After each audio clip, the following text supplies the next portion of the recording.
তোমাদের হিম্মত থাকলে, কলিজা থাকলে আমাদের ব্রাহ্মণবাড়িয়া নামক একটা জেলা আছে, সেই ব্রাহ্মণবাড়িয়া জেলাকে দখল করে দেখাও। সশস্ত্র বাহিনীর মেরুদণ্ড ভেঙে দেওয়ার জন্যই মূলত বিডিআর হত্যাকাণ্ড ঘটিয়েছিল ভারতীয় পরিকল্পনায়। ভারতীয় মিডিয়াগুলো ব্যাপকভাবে বাংলাদেশ নিয়ে বহির্বিশ্বে, আন্তর্জাতিক অঙ্গনে রিউমার ছড়াচ্ছে, গুজব ছড়াচ্ছে। আসলে ভারতের খেলার মতো কোনো কার্ড নেই, তাই তারা পরিকল্পিতভাবে গুজব ছড়িয়ে আন্তর্জাতিক মহলের অ্যাটেনশন নেওয়ার চেষ্টা করছে। ইতিমধ্যে আপনারা জানেন বাংলাদেশের রাষ্ট্রীয় ক্ষমতায় যিনি রয়েছেন তিনি একজন আন্তর্জাতিক ব্যক্তিত্ব, ডক্টর মোহাম্মদ ইউনূস। তিনি আন্তর্জাতিক মানের খেলোয়াড়। মোদি টের পাচ্ছে যে কোনো জায়গায়, যে কোনো দরবারে যখন এই নক করে বাংলাদেশ নিয়ে, তখন এই বিশ্ব দরবার বলে বাংলাদেশের রাষ্ট্রীয় ক্ষমতায় এমন একজন ব্যক্তি রয়েছে, যে ব্যক্তিটি একজন পরিচ্ছন্ন, যে ব্যক্তিটি একজন আন্তর্জাতিক ব্যক্তিত্ব, যার হাতে বাংলাদেশের ক্ষমতা। তিনি এই বাংলাদেশকে কোনোভাবেই বিপদে ফেলতে পারেন না। তাই ভারতীয় গণমাধ্যমগুলো, মিডিয়াগুলো মিথ্যাচারের মাধ্যমে, গুজব ছড়ানোর মাধ্যমে আন্তর্জাতিক অঙ্গনে একটি প্রোপাগান্ডা ছড়িয়ে বাংলাদেশ সম্পর্কে তারা নেতিবাচকতা ছড়াতে চায়। কিন্তু তাদের এই নেতিবাচকতা ছড়িয়ে আন্তর্জাতিক বিশ্ব কোনোভাবেই বিভ্রান্ত হচ্ছে না। ভারতীয় মিডিয়াগুলো কয়েকদিন আগে বলছে আমাদের চট্টগ্রাম নাকি তাদের, আমাদের খুলনা নাকি তাদের। আমরা ইন্ডিয়াকে বলতে চাই চট্টগ্রাম অঞ্চল খুলনা অঞ্চল নয়। তোমাদের হিম্মত থাকলে, কলিজা থাকলে আমাদের ব্রাহ্মণবাড়িয়া নামক একটা জেলা আছে, সেই ব্রাহ্মণবাড়িয়া জেলাকে দখল করে দেখাও। তোমাদের কলিজা টেটা দিয়ে ছিদ্র করে বের করে এদেশের ব্রাহ্মণবাড়িয়া জনগণ বের করে নিয়ে আসবে। আমাদের চট্টগ্রাম অঞ্চল দখল করার চিন্তা বাদ দাও ভাইরা।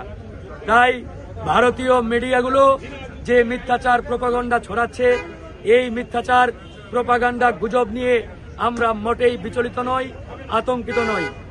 একই সাথে বাংলাদেশেরও কিছু তথাকথিত মিডিয়া ভারতের হয়ে ভারতের এজেন্ডা বাস্তবায়নে লিপ্ত।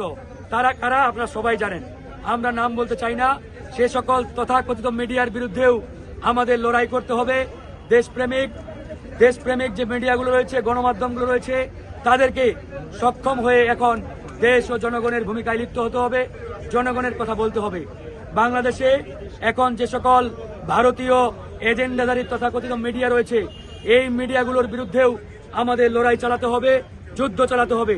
আমরা দেখেছি এই মিডিয়াগুলো তারা বাংলাদেশের টপ লিস্টের মিডিয়া, প্রথম সারির মিডিয়া, কিন্তু তারা ভিতরে ভিতরে ভারতীয় এজেন্ডা বাস্তবায়নে তারা কাজ করে যাচ্ছে।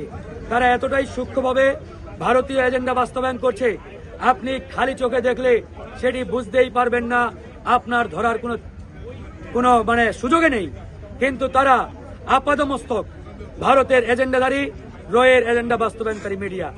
তারাই মূলত বাংলাদেশের নানান মিথ্যাচার, মিথ্যা তথ্য ভারতীয় গণমাধ্যমগুলোকে দেশের যে কোনো ক্রান্তি লগ্নে, জাতির প্রয়োজনে আমাদের এই সেনা কর্মকর্তারা তারা জনগণের সামনে ঢাল হয়ে দাঁড়াবে।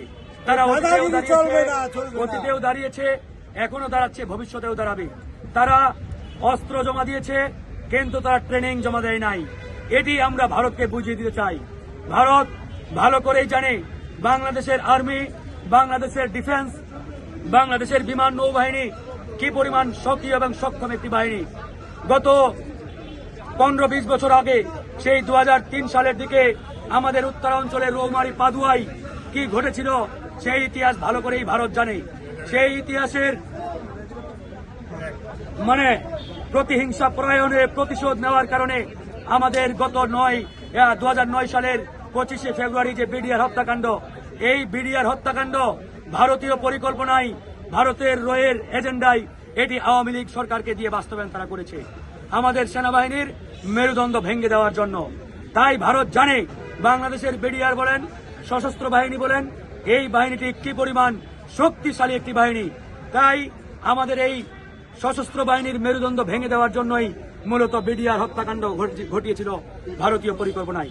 তারপরেও আমরা আমাদের সেই সক্রিয়তা বজায় রেখে আমরা চলতে চাই, আগামীতে একটি সুন্দর বাংলাদেশ বিনির্মাণ করতে চাই ইনশাআল্লাহ।